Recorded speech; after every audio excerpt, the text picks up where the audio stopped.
Bonsoir chers amis téléspectateurs, soyez les bienvenus. Dans 28 minutes, nous sommes heureux de vous retrouver. Notre première invitée ce soir, Madeleine Rubin, dirige depuis 15 ans l'association pour la protection des animaux sauvages, l'ASPAS. Face à la surchasse et à la surexploitation forestière ou agricole, l'ASPAS achète des terrains et des forêts pour les laisser en libre évolution, subvertir la propriété privée au profit d'autres vies que les nôtres, à nous les humains. Eh bien, ce projet écologique magnifique a besoin de vous. L'actualité du jour, c'est l'assemblée plénière de la centaine d'évêques de France réunis jusqu'à demain autour d'un ordre du jour brûlant, pédocriminalité et responsabilité de l'Église catholique. Je crois que des gens ont été profondément bouleversés. Ça a créé forcément aussi des tensions internes puisque tout le monde n'avait pas forcément la même lecture des événements. Et donc les gens ont besoin de parler. L'omerta, je dirais, c'est l'ancien monde, ça c'est terminé. En un demi-siècle, 10 000 enfants ou adolescents auraient été agressés sexuellement par 3 000 prêtres. La pédocriminalité est-elle une réalité systémique dans l'Église? Comment expliquer l'omerta et la clémence de la hiérarchie toutes ces années? Le célibat des prêtres, en est-il une cause univoque? Enfin, sous quelle forme concrète et symbolique peut-il y avoir réparation? On débattra de ces questions avant de retrouver M. Mauduit et Saltiel. Bonsoir. Quel est votre programme? Le groupe français Daft Punk se sépare. Eux, les pionniers de la touche française, la French Touch, ont marqué plus d'une génération. Eh bien, c'est l'occasion d'évoquer d'autres duos d'un autre temps. Il sera notamment question de Charpini et Brancato. Comment? Charpini Répétez. et Brancato. Et vous, François? Je vous parlerai aussi d'un autre duo, un duo politique, Emmanuel Macron et Gabriel Attal, qui se lancent à corps perdu dans la communication numérique. Le président a lancé un défi à un duo star du net, McFly et Carlito. Quant au jeune porte-parole, eh bien, il lance sa chaîne Twitch pour inventer un conseil des influenceurs. Si on dit qui c'est, on va nous dire quel est Vioc. Donc, très bien, nous apprendrons tout sur McFly et Barlito. Carlito. À tout à l'heure, camarades. Bonsoir Nadia Dam. Bonsoir Elisabeth. Bonsoir Boomer, comme moi. Enchanté. Claude Askolovitch, enchanté. Bonsoir Madeleine Rubin. Bonsoir Elisabeth. On est ravis de vous recevoir parce que d'abord vous arborez une chouette qui est votre symbole autour du cou, et puis parce que vous êtes une guerrière depuis 15 ans. Vous dirigez l'ASPAS, l'association pour la protection des animaux sauvages, et c'est une association qui n'a pas de subvention, quoique reconnue d'utilité publique depuis 2008. Comment fonctionnez-vous? Par des dons, des adhérents et du crowdfunding? Voilà, entre autres, c'est monsieur, madame, tout le monde, des particuliers qui décident d'agir pour la nature et le vivant et nous font des dons, des adhésions, et c'est ce qui est la ressource essentielle du fonctionnement de l'ASPAS.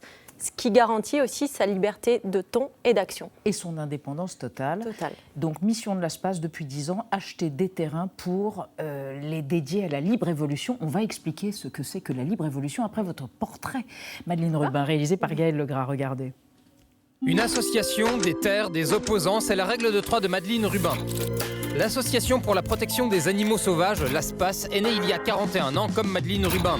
Coïncidence prémonitoire, car toute petite déjà, Madeleine souhaite devenir vétérinaire. La nature et les animaux ont ponctué toute mon enfance, dit-elle. À seulement 25 ans, elle postule face à 50 autres candidats à la direction de l'ASPAS. Elle est choisie malgré son jeune âge. Mon implication, ma formation en gestion ont sans doute joué en ma faveur.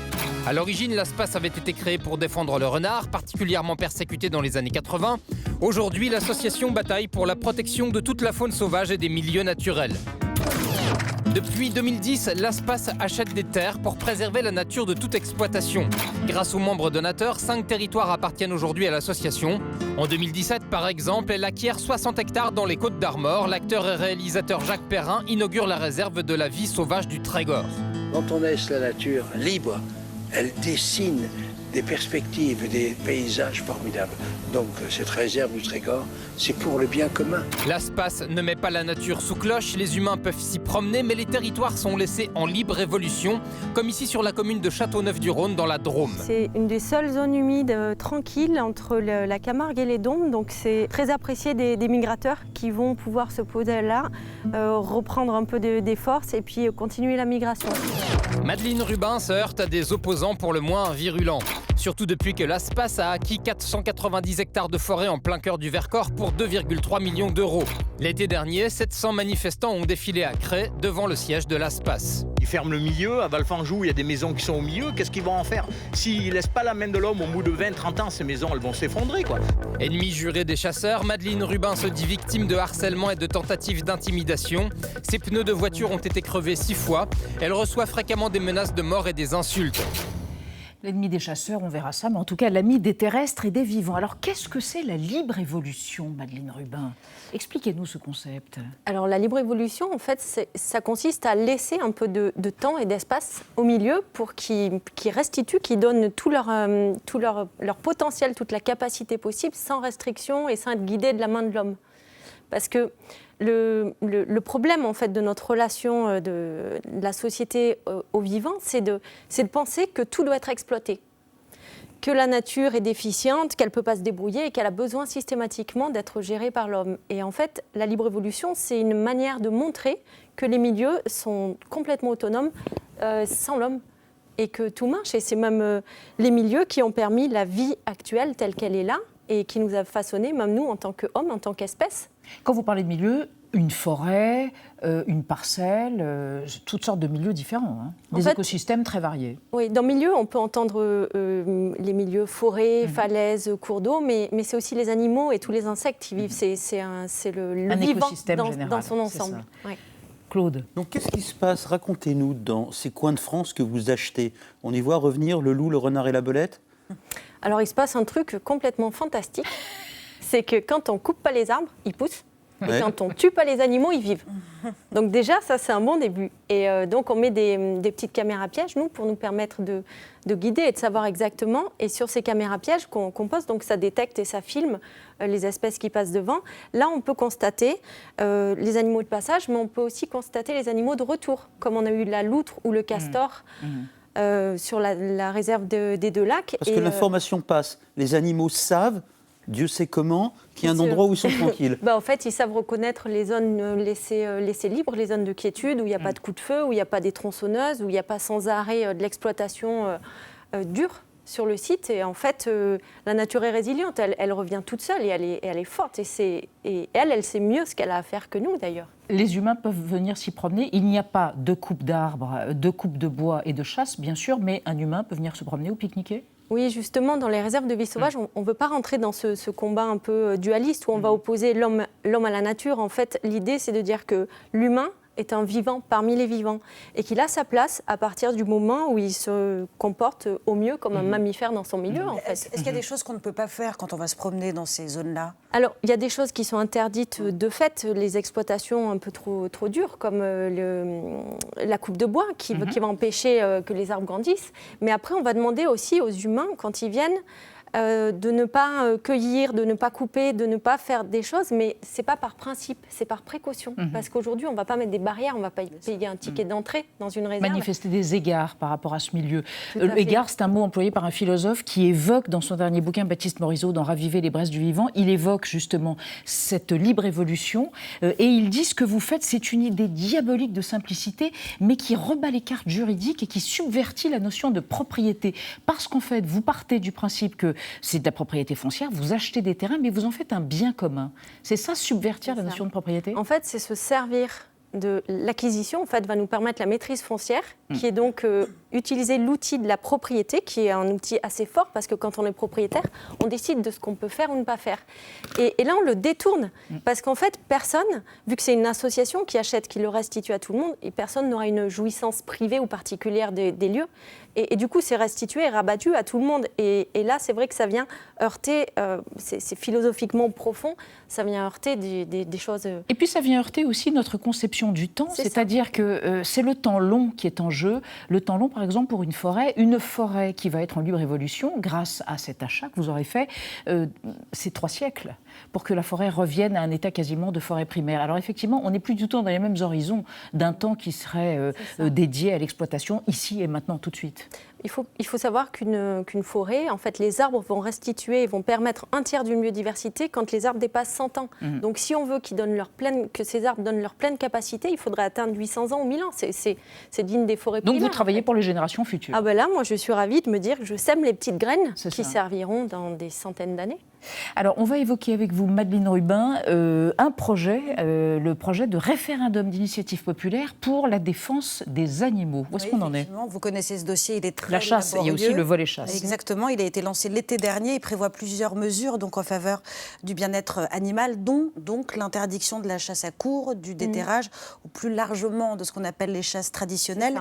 Le processus est assez long, il doit être soumis aux citoyens et avant ça recueillir le soutien de 185 élus.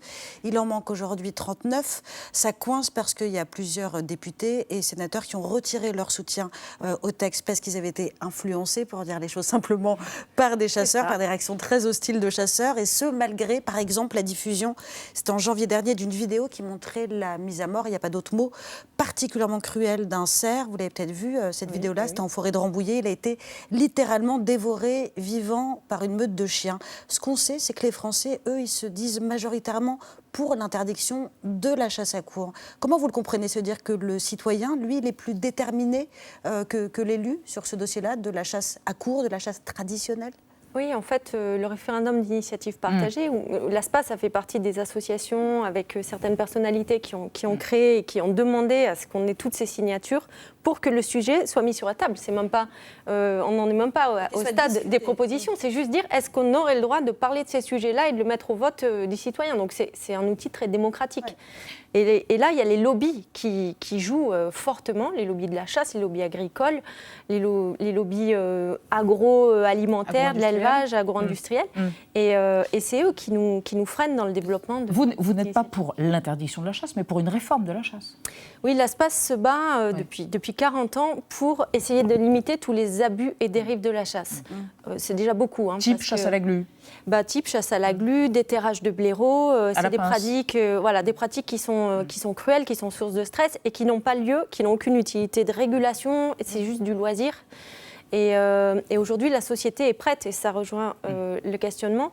On reconnaît la sensibilité aux animaux domestiques, mais en tant que bien. C'est parce qu'ils appartiennent à l'homme qu'on leur reconnaît cette sensibilité. L'animal sauvage, lui, passe à la trappe. On ne s'occupe pas de son compte. Madeleine Rubin, une dernière chose. Ceux qui sont motivés, peut-être, qui ont envie de rejoindre l'ASPAS pour que vous puissiez acheter plus que les 1160 hectares que vous avez acquis, que l'association a acquis, que font-ils ? Ils vont sur votre site et puis ils donnent 30 €, je crois, égale 200 mètres carrés. Voilà, avec 30 €, on a calculé que ça faisait à peu près le coût moyen. Aussi. Ah bien sûr, il y en a qui nous soutiennent bien plus. Mais 30 € c'est le coût moyen au prix à l'hectare quand on achetait les territoires il y a 10 ans. C'est un ordre, c'est pas pour donner un prix à la nature, c'est pour donner une louche de telle part, ça nous permet de créer 200 mètres carrés de vie. C'est pour qu'elle redevienne un bien commun. Tout à fait. Merci Madeleine Rubin d'être venue sur le plateau de 28 minutes, les coordonnées de l'ASPAS sur celle de l'émission, sur le site de l'émission. Nous passons à notre débat sur la pédocriminalité dans l'Église catholique française.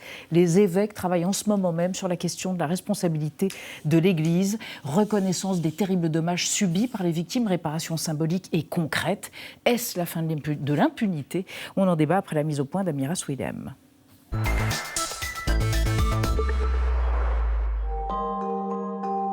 À huis clos et en visioconférence, les 120 évêques de France débattent pendant 3 jours des violences sexuelles au sein de l'Église. Une initiative qui intervient des décennies après l'explosion des premiers scandales de pédocriminalité. Dans beaucoup de pays, et notamment en France, la prise de conscience de ce fléau a été tardive, très tardive. Elle remonte de manière assez claire aux années 90. À la tête d'une commission chargée d'écouter le récit des agressions commises au sein de l'Église, témoignage aide aux victimes d'abus sexuels dans l'Église, bonjour. Jean-Marc Sauvé et ses équipes ont déjà recueilli des milliers de témoignages de victimes présumées. Que faire de ce flot de paroles ? Pour aller plus loin que l'écoute, plusieurs pistes sont évoquées, comme la construction d'un mémorial des victimes des violences sexuelles au sein de l'Église, ou encore la mise en place de compensations financières. C'est l'une des revendications de certaines victimes. Nous, ce qu'on attend, c'est que cette somme d'argent puisse dire à la fois qu'on reconnaît notre souffrance, mais aussi qu'on reconnaît la responsabilité de l'Église qui a dysfonctionné. Et ça, c'est très important que les deux soient bien associés et dit clairement. Après notamment le séisme de l'affaire Barbarin, l'ancien archevêque de Lyon avait été poursuivi, puis finalement relaxé pour non-dénonciation d'agression sexuelle. L'Église semble vouloir écrire une nouvelle page. Peut-elle aller jusqu'à la reconnaissance de sa responsabilité en tant qu'institution? Y a-t-il une dimension systémique dans ces agressions? Que faut-il changer pour que de telles violences ne se reproduisent plus? 3 invités pour en débattre. Céline Béraud et toutes ses notes. Bonsoir, vous êtes sociologue, directrice d'études à l'EHESS. Votre livre, Le catholicisme français à l'épreuve des scandales sexuels, est paru aux éditions du Seuil. Vous considérez que le débat renaît dans cette institution sur laquelle pesait une chape de plomb, avec une sorte de double conséquence. La justice civile intervient dans les affaires et l'Église se tourne elle-même vers la justice. Anne Soupa, vous êtes un peu à confesse, là, entre deux plexis. Vous êtes théologienne et bibliste, vous êtes présidente et cofondatrice du Comité de la Jupe. Votre livre, Pour l'amour de Dieu, est paru aux éditions Albin Michel. Selon vous, Anne Soupa, l'Église a la volonté d'écouter la société civile, mais la focalisation sur la question des abus peut être une manière d'enterrer le problème plus profond, le problème du cléricalisme. Et à côté de vous, Anthony Favier, bonsoir, vous êtes historien, vous avez coécrit le livre Jean-Paul II, L'ombre du saint, paru chez Albin Michel. Vous avez coordonné un important dossier sur la question des abus sexuels dans l'Église et la société pour Témoignages chrétiens, et vous estimez que l'Église a du mal à anticiper les situations de crise et n'agit en ce moment peut-être même que par peur du scandale. On démarre le débat, ce débat très attendu par nos spectateurs, nos internautes, avec une question justement d'un internaute. C'est une question de téléspectatrice qui va droit au but, qui est lapidaire. Je vous la lis. Peut-on être à la fois juge et partie? Anne Soupa, cette assemblée plénière qui vise donc à déterminer la responsabilité de l'Église, elle réunit uniquement des évêques à huis clos. Est-ce qu'il ne fallait pas un regard extérieur à l'institution, justement?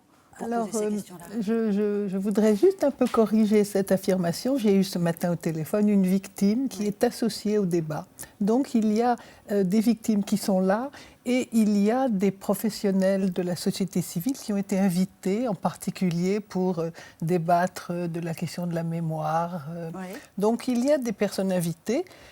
Ça peut être un leurre, ça peut être une mesure cosmétique, tout est possible, mais ils ne sont pas seuls entre eux aujourd'hui. C'est ça, il n'y a pas d'endogamie et il y a une ouverture, c'est ça que vous voulez dire. C'est pour ça. Le chiffre du jour, Claude, pour qu'on comprenne l'ampleur du drame et du scandale. Mais qui est à la fois impressionnant et transitoire, notre chiffre du jour, 6500, comme le nombre de témoignages déjà reconnus par la commission Sauvé, mais celle-ci va poursuivre ses travaux jusqu'à l'automne prochain, ce qui veut dire qu'il y aura plus de témoignages. Question pour vous, Céline Béraud. Est-ce que quand elle s'est engagée dans ce processus, donc la commission Sauvé, l'Église de France devinait, pouvait anticiper qu'il y aura autant de témoignages? Est-ce qu'il n'y a pas des gens dans l'Église qui se sentent débordés, voire pris au piège? Il y a une vraie évolution à la fin des années 2010 et un tournant autour des années 2018-2019. Parce que ces affaires, elles ne sont pas nouvelles. Claude Langlois en a retracé l'histoire depuis la Révolution française, on pourrait remonter au-delà. Il y avait eu une première vague de révélations avec des procès et la condamnation d'un évêque en 2001. Mais ce qui change en 2018-2019, c'est que ça provoque un scandale. C'est-à-dire que ces affaires, tout à coup, vont ébranler le monde catholique. Elles vont provoquer une émotion collective extrêmement forte qui vont faire sortir du déni à la fois des clercs, mais aussi des fidèles, qui relativisaient en disant oui, bien sûr, ça existe, mais ça existe dans toutes les institutions, ou c'est encore une façon de dénigrer l'Église, d'attaquer le catholicisme. Là, tout à coup, il y a une prise de conscience collective. Et tout à coup, le scandale éclate. Vous l'associeriez avec la libération de la parole plus générale liée à MeToo, 2017 ? Il y a une concomitance du calendrier, parce que c'est l'automne 2018, je veux dire, où vraiment le mouvement MeToo se déploie, et c'est aussi le moment où ça monte en puissance de l'Église catholique. Mais attention, parce que le mouvement MeToo a un effet ambivalent. À la fois, on entend les victimes, enfin, on entend pas que les enfants, enfin pas que les anciens enfants, mais aussi les femmes, les religieuses. Mais en même temps, ça peut aussi entraîner une forme de relativisation en interne en disant, et on le voit aujourd'hui, on est tellement d'institutions, y compris la famille, dont on savait que c'était le premier lieu où s'exercent les violences sexuelles, ça peut entraîner aussi une forme de relativisation en disant oui, bon, ça se passe. Il n'y a pas que chez nous. Ça se passe aussi ailleurs. Oui. Je reviens, Anthony Favier, ce chiffre, 6500 témoignages, il y en aura plus. Est-ce que l'Église, qui selon vous s'ouvre, mais sous la pression de l'opinion publique, peut être emportée par la révélation de ce continent enfoui, des souffrances et des viols et des agressions, souvent couverts par des évêques? Comment est-ce qu'une institution peut survivre à cette révélation-là? Je pense que si l'Église de France et l'Église catholique en général agissent en ce moment de cette manière-là, c'est parce qu'ils ont bien compris qu'ils étaient en train de perdre une bataille, qui est la bataille de l'opinion en réalité. Pendant longtemps, ils ont pu se raccrocher à l'idée que c'était la théorie des brebis galeuses. Après tout, parmi les ouailles, parmi le troupeau des fidèles, il y a quelques pasteurs qui avaient abusé. Là, on estime à 3%, 3% des prêtres qui ont exercé sur les 50 dernières années se sont rendus coupables d'actes délictuels sur les enfants. Oui, ce qui rejoint, par exemple, en Allemagne, les rapports qu'on a eus sont vers 4-5%. Aux États-Unis, on a pu avoir des chiffres dans certaines congrégations, certains diocèses qui sont assez similaires. Je pense que le choc, il est double en fait, parce que votre question c'était sur le choc, il est vis-à-vis de l'opinion publique et il est vis-à-vis des fidèles.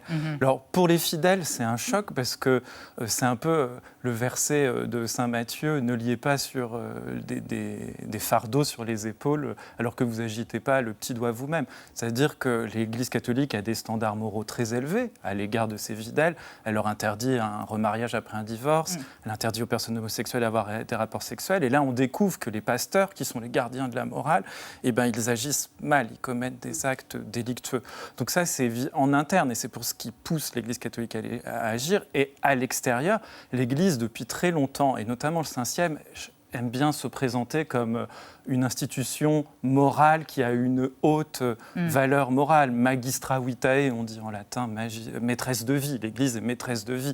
Son expérience lui permet d'aller très loin dans la compréhension des situations humaines. Et là, c'est dur d'avoir des postures dans les débats de bioéthique quand on est dans cette salle. Donc il y a une nécessité d'agir.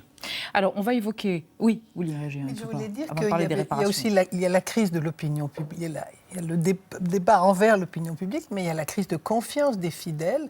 Et je pense que la relève, c'est une relève des laïcs. Il faut bien se rendre compte que la partie saine de l'Église, aujourd'hui, ce sont les laïcs.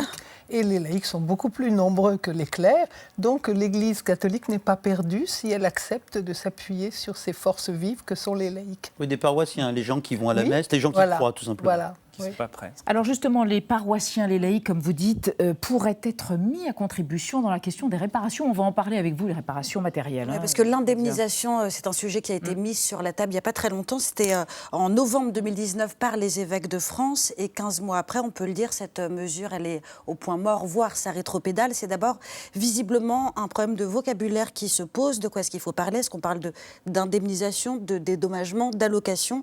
La sémantique est importante parce que chaque terme, ça va engager différemment, évidemment, la responsabilité de l'Église. C'est le montant également qui peine à être évalué. On sait que certaines victimes veulent une réparation symbolique, d'autres réclament des sommes qui sont plus conséquentes. C'est quand même un mécanisme qui existe dans d'autres pays. En Allemagne, par exemple, le versement d'un dédommagement qui peut aller jusqu'à 50 000 € a été décidé il y a quelques mois. Le montant et l'attribution sont donc déterminés par une commission dont les membres, d'ailleurs, ne sont pas salariés par l'Église catholique allemande. Ce qui coince surtout en France, visiblement, c'est tout simplement l'argent, c'est-à-dire les ressources disponibles. On avait entendu les évêques dire qu'ils pensaient pouvoir compter sur la générosité des fidèles. Le problème, c'est que depuis, il y a eu cette crise sanitaire qui a fait plonger la trésorerie des cultes dans le rouge, les fermetures des lieux de culte, la limitation de l'activité liturgique, ça a fait chuter les dons de 90 millions d'euros en 2020, soit près de 20% de ressources en moins. Céline Béraud, si aujourd'hui l'Église catholique demandait aux fidèles de mettre la main à la poche de façon exceptionnelle pour l'indemnisation des victimes, comment est-ce qu'ils réagiraient, les fidèles ?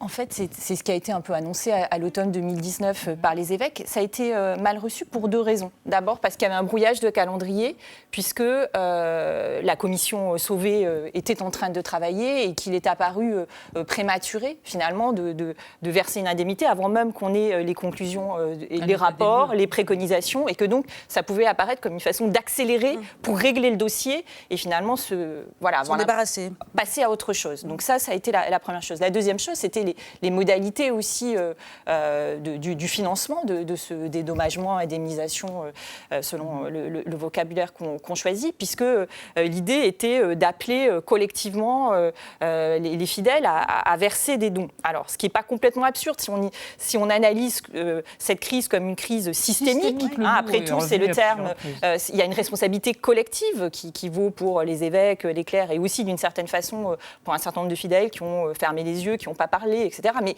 les familles, par exemple. Les familles, bien sûr. Parents. Mais c'est quand même un peu fort de café, quand même, que de faire assumer, de solidariser. Et je sais que moi, dans l'enquête que j'ai faite, beaucoup de catholiques très engagés refusaient de donner aux deniers d'église en disant attention, je ne veux pas, alors que le lien n'est pas établi. Que ça serve à ça et qu'il y avait une façon de profiter d'une générosité qui était un petit peu malvenue. Anne Soupa, vous avez des ambitions dans l'Église, vous avez voulu devenir primat des Gaules, et ce n'était pas une candidature de provocation. Si vous étiez en responsabilité dans l'Église, est-ce que ça ne serait pas plus simple de dire aux fidèles, aux croyants, non, l'Église va se dépouiller d'une partie de ses biens pour assumer sa responsabilité comme un appareil politique qui aurait failli? Moi, j'irais vers cette solution d'appauvrissement assumé, parce que l'Église est pauvre au niveau de ses revenus, mais elle est riche de patrimoine foncier. Donc, c'est vrai, quand on circule dans Paris, on voit des très grands espaces qui sont des espaces possédés par l'Église. Et c'est la solution auquel on a envie de penser. Parce que moi, je trouve quand même pervers qu'on demande, bien sûr, il y a de la solidarité, mais je trouve pervers qu'on demande à des fidèles dont les enfants ont subi des abus de contribuer à renflouer un système et de finir presque par le rendre pérenne. Enfin, on contribue à alimenter un système qu'on réprouve. Et à profiter de la fiscalité. Parce que pour vous, cette opération vérité sur les actes contre les enfants, c'est aussi l'occasion de renverser un système, de transformer complètement l'Église. Il faut ouvrir les yeux sur les dysfonctionnements profonds du système actuel. C'est extrêmement... ça ne peut pas durer comme ça. Le droit canon en particulier est à reprendre de A jusqu'à Z. Le droit de l'Église, oui. Il est à reprendre de A jusqu'à Z. D'abord parce qu'il est écrit par des hommes pour les hommes, mais c'est un autre problème. On va y venir à la parité. Mais surtout, l'évêque préside le tribunal. Il est à la fois juge et partie. Il n'y a pas de débat contradictoire. Il y a très peu d'avocats compétents sur les questions de pédophilie.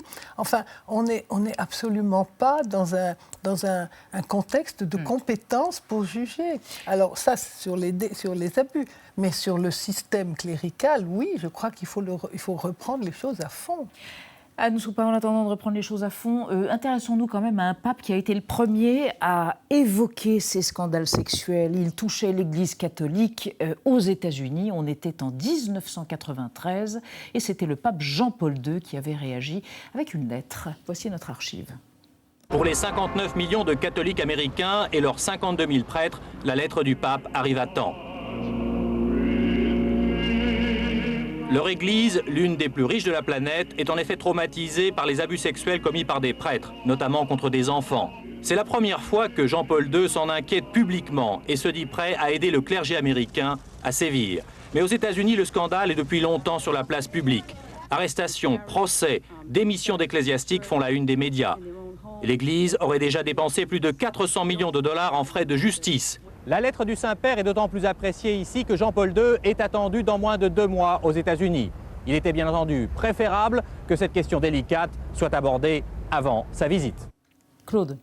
Anthony Favier, maintenant il est acquis, le pape François l'a dit aussi, que la justice a droit de regard sur les affaires de l'Église. J'aimerais vous demander pourquoi est-ce que la justice, historiquement, a été si lente à aller investiguer à l'intérieur de l'institution? Alors il faudrait voir différentes chronologies. Au Moyen-Âge, les clercs avaient leur justice à eux. Voilà, les prêtres avaient leur justice à eux. Donc il y a eu pendant longtemps la tradition de la justice cléricale. Pardon, je parle de la justice républicaine. Voilà, alors, sur l'époque contemporaine. Pourquoi est-ce que ça semble encore hétérodoxe, révolutionnaire de voir des juges enquêter dans l'Église? vous savez, vous connaissez la phrase de Victor Hugo, l'État chez lui, l'Église chez elle. En fait, il y a une certaine conception de la laïcité qui est l'autonomie des deux parties. Et pendant longtemps, elle a été mal comprise, cette autonomie. L'autonomie, c'était aussi le pouvoir de l'évêque, qui était une sorte de préfet violet, comme on disait sous Napoléon, qui contrôlait ses prêtres, comme le préfet contrôlait sa police. Et donc, du coup, l'État, et surtout après, dans des périodes où on ne voulait pas relancer la guerre cléricaux-anticléricaux, se gardait bien d'aller intervenir et laisser à l'Église, pour éviter le scandale, le soin d'agir en interne.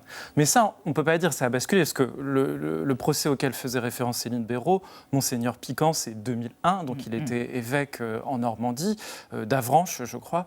Non, il était évêque de Lisieux, pardon.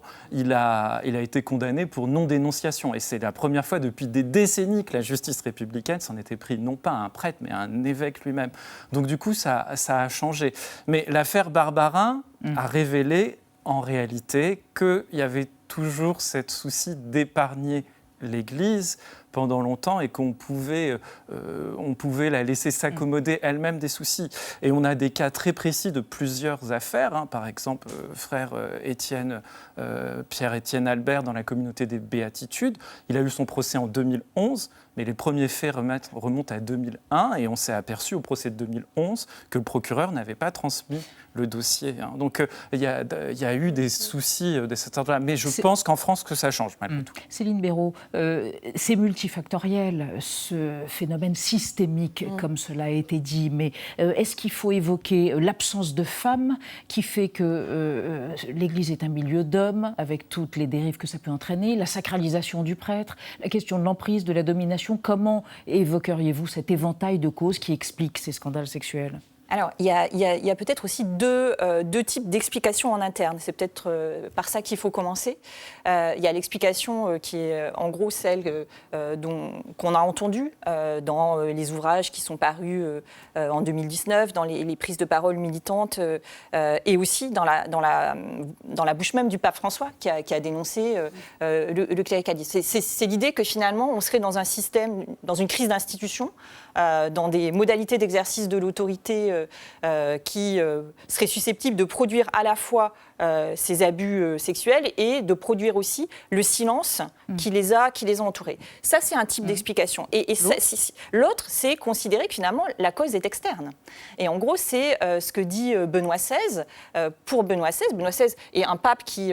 contrairement à Jean-Paul II, va prendre conscience de l'ampleur des abus et de la nécessité de prendre un certain nombre de mesures. Ça veut dire quoi, une cause externe ? Eh bien, une cause externe, chez Benoît XVI, c'est l'effondrement moral suscité par 68. Et qui dit pourquoi effondrement moral ? Parce que sécularisation et effondrement moral vont de pair. Et cet effondrement moral aurait saisi finalement le clergé comme elle a... Ils en seraient victimes, en fait. Exactement. Donc c'est une cause exogène et non pas une cause endogène. Donc il y a déjà ces deux types d'explications. Et alors, si on est dans l'explication de la cause systémique, ça c'est vraiment le vocabulaire qui est employé, c'est les modalités d'exercice de l'autorité qui se font au profit, qui sont très asymétriques, au profit de prêtres qui sont séparés et sacrés, sacrés car séparés. Et dans la construction de cette spécificité, il y a le fait qu'il ne s'agit que d'hommes et qu'il ne s'agit que d'hommes célibataires. Et que la femme est absente ou quasiment absente. Bien sûr. Omni-absente. Bien sûr, on est dans l'entre-soi le plus parfait. On a envie de défendre l'autre qui est le miroir de soi-même et on ne joue pas le jeu de la différence qui favoriserait l'intrusion du tiers qui serait la justice. On est dans de l'entre-soi. Et ça, je crois que c'est grave. Concevoir le prêtre comme un être dont l'ordination est marquée du sceau divin, c'est ouvrir, c'est continuer à accepter inconsciemment que les abus continuent. Si on ne rénove pas le ministère ordonné en profondeur, ça continuera. Ce n'est pas possible autrement. Claude, une dernière question. Anthony Favier, est-ce que l'Église est au fond l'incarnation, la sublimation, l'aboutissement du patriarcat, tout en prétendant ne pas l'être ? Bonne question. Vous avez 50 secondes. En tout cas, elle est une forme très particulière de patriarcat, parce qu'on se soumet à l'autorité de prêtres qui ne sont pas des pères biologiques. Mais c'est une famille. C'est une famille. L'Église est notre mère. On retrouve la conjuration du silence qu'on a dans l'inceste. Mon père, ma sœur, mon frère. Et la mère n'ose pas dire, la mère institution n'ose pas dénoncer le crime du père qui est le clerc. Et ça, on retrouve en effet, mais de manière sublimée et déplacée, parce que les prêtres ne sont pas des patriarches bibliques. Ils n'ont pas une autorité parce qu'ils ont beaucoup d'enfants et une engeance nombreuse. Et d'ailleurs, toutes les fonctions qu'ils font dans l'Église sont anthropologiquement plutôt des choses associées aux femmes, sociologiquement. Le culte, la vaisselle sacrée, le soin des corps, le soin des âmes, on est plutôt dans le domaine du care. Donc si c'est un patriarcat, il est très très particulier. Merci à tous les trois, merci. Dans un instant avec Maudu et Saltiel, séparation du groupe électro Daft Punk et un président qui influence les influenceurs du net. Mais d'abord vigilance à propos des infox avec notre désintox quotidien. Ce soir, l'Allemagne expulse-t-elle plus d'étrangers en situation irrégulière que la France ?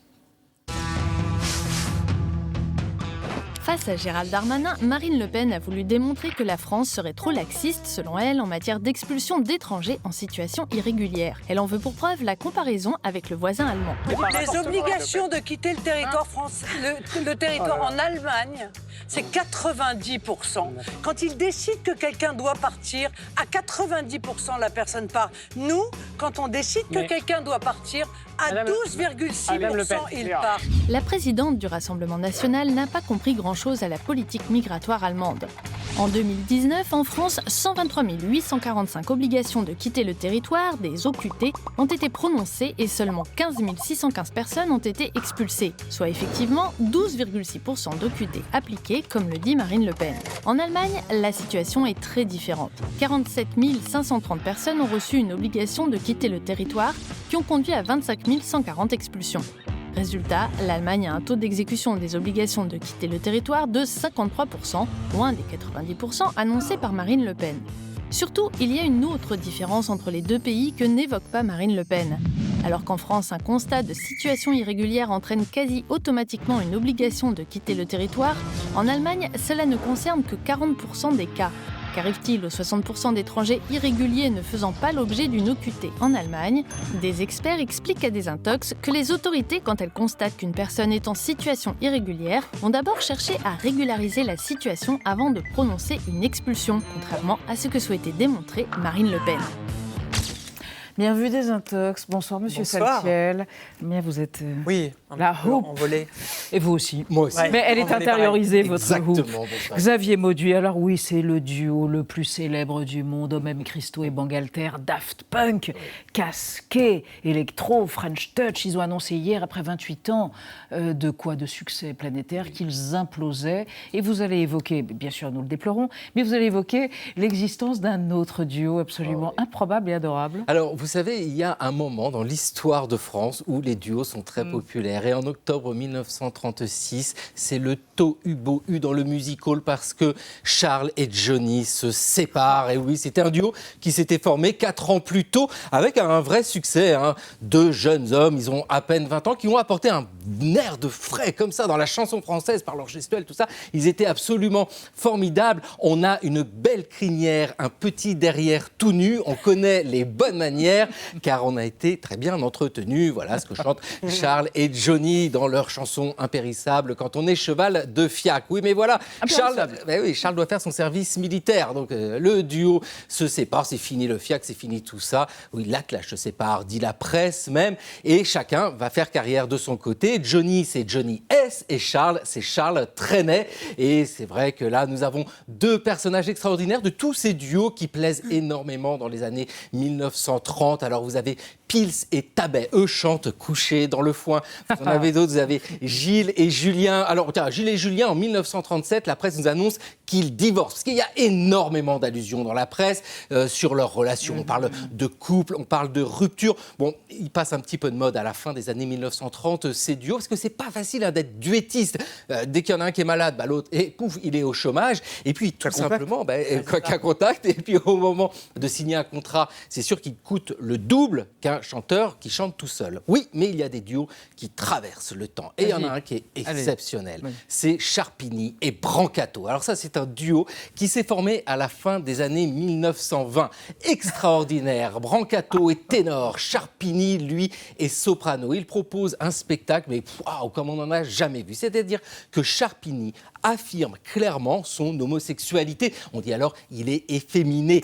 Et il se travestit. Il se travestit, il joue tous les rôles de femme. C'est une drag queen avant l'heure. Mais c'est drôle, c'est vraiment très très fort. Et il faut parler d'audace, parce que dans ces années 1930, l'homosexualité est encore réprimée pour outrage, vous voyez, aux bonnes mœurs, tout ça. Hop, mis de côté.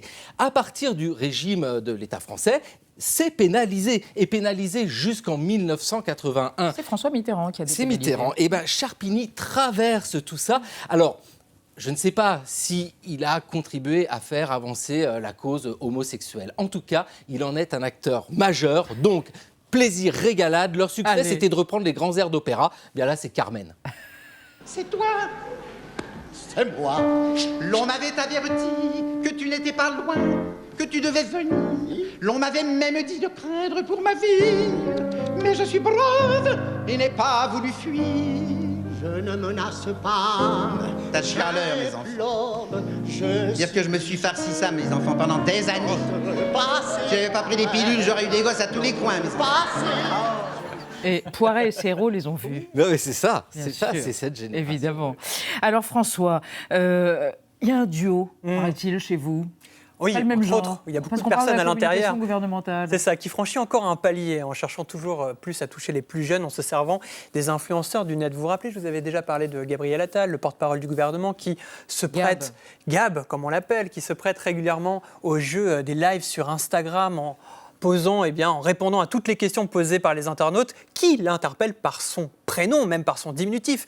Gab va encore plus loin en lançant demain son émission, sa propre émission qui s'appelle Sans filtre. Elle va être diffusée sur sa chaîne YouTube et sa toute nouvelle chaîne Twitch. Et dans cette émission, c'est quoi ? Alors vous allez voir, Twitch, vous savez, c'est la plateforme qui est affectionnée par les animateurs de jeux vidéo en ligne. C'est une plateforme très suivie qui a été rachetée d'ailleurs par Amazon. Eh bien, figurez-vous, Elisabeth, qu'en ce moment, un petit studio est installé dans l'annexe de l'Élysée où Gabriel Attal sera entouré d'influenceurs pour débriefer les sujets qui ont été abordés lors du Conseil des ministres. Cette émission sera mensuelle. Une fois, un mercredi par mois. Elle va durer 1h30 et elle sera en direct. Et là, il promet, bien sûr, répondre à toutes les questions. Sans filtre, évidemment, pour tenter de gagner le cœur des jeunes connectés. Alors, demain, on verra donc ce que donne cet étonnant conseil des influenceurs, mais il n'est pas le seul à se jeter comme ça dans le grand bain de la communication sous influence, puisque le président de la République, lui-même, a lancé un défi, un tandem, un tandem star d'Internet, que vous connaissez peut-être, Elisabeth, McFly et Carlito. Et vous allez le voir, le défi lancé par Emmanuel Macron, il l'a fait évidemment en se filmant en selfie. Je vous lance un défi. Faites une vidéo pour réexpliquer ces gestes, l'importance de les respecter, de ne pas nous rassembler, de ne prendre aucun risque, pas avoir de grands regroupements, faire au maximum le télétravail. Faites cette vidéo toute simple. Et si vous avez 10 millions de vues, je prends un engagement. Vous venez tourner à l'Élysée. 10 millions de vues pour nous aider à battre le virus. À vous de jouer. Merci. 10 millions de vues, vous entendez, et donc McFly et Carlito ont bien sûr accepté. Ils ont posté une vidéo, une chanson dimanche dernier où ils tournent justement en dérision les mesures gouvernementales et les gestes barrières. Et le cap des 10 millions va être franchi maintenant dans quelques heures. On est déjà à 9,5 millions. Du coup, en échange, les deux individus, les deux joyeux lurons auront le droit donc d'aller à l'Élysée et de soumettre le président de la République à leur fameux jeu des anecdotes. Alors d'ici là, le tandem a déjà gagné plus de 30 000 abonnés sur leur chaîne YouTube. On se doute qu'Emmanuel Macron espère gagner autant d'électeurs. Comme on dit justement dans le langage de la Startup Nation, c'est une sorte de win-win. Mais bien sûr, Startup Nation, où avions-nous la tête? Merci, mes amis. Sur l'antenne d'Arte, dans un instant, La fabrique de l'ignorance, un documentaire qui raconte comment certains industriels instrumentalisent la science à leur profit. On se quitte avec un clin d'œil à votre chronique, Xavier. Voici un duo et un bon Simon and Garfunkel. Hello Darkness. À demain. Tchuss. I've come to talk with you again, because a vision soft